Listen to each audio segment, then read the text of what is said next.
But we've been looking at the underlying causes of deforestation in this panel discussion so far, and there is one cross-cutting driver of deforestation, or cause of deforestation, that crosses all of these areas, and that is the issue of governance, or weak forest governance, weak law enforcement. That's the issue that we're principally pushing forward. We see that weak governance is denying the ability for REDD to be implemented properly in a lot of countries and denying the development opportunities for those countries.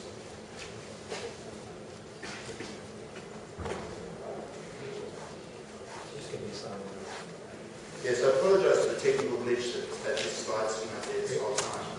If you could move it forward. Thank you, Stuart. This is a slide that talks about the estimated proportion of illegal and legal timber exports out of 15 REDD countries. It's using World Bank data. You'll see the large slice of the pie that is illegal logs. This is a good. I've shown this slide because the amount of illegal logging in countries is a good proxy indicator for the level of governance in that country. And weak law enforcement and weak governance leads to, or allows a lot of the drivers of deforestation to exist, not only illegal logging, but illegal land claims as well. One of the reasons that countries, for the most part, fail to address illegal logging is that there is this mistaken belief that the timber industry provides development opportunities to those countries.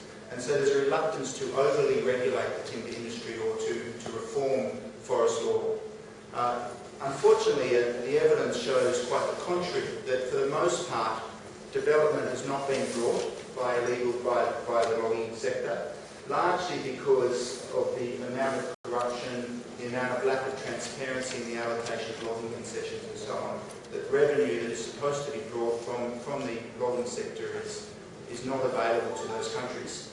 Global Witness has done a number of projects within countries to track logs, to monitor the logs and work with governments in improving their forest law enforcement and their forest governance.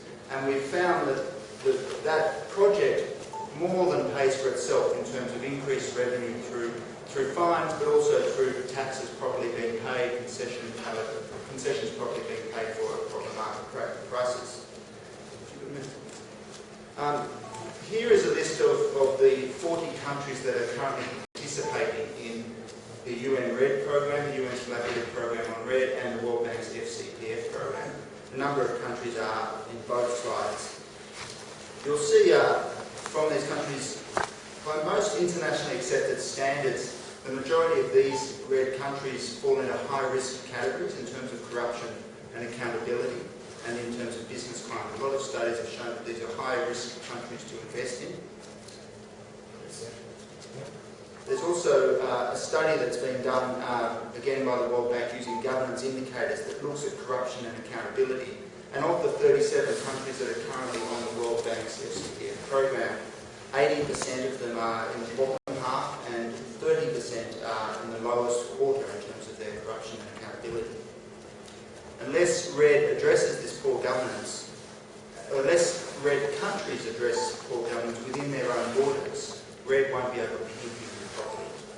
Donors and investors, and particularly private sector investors, are going to simply go elsewhere, where there is a better business climate, where they get better return for their investment in climate change issues. And it is often these countries that are going to need that financial help the most. So we need to build confidence in REDD to make it work. And principally, we need to improve the levels of transparency and accountability within a government. We need to reform its forest law, and we need to build a comprehensive monitoring system that monitors or assesses the ability of that country to implement REDD and to monitors its level of governance.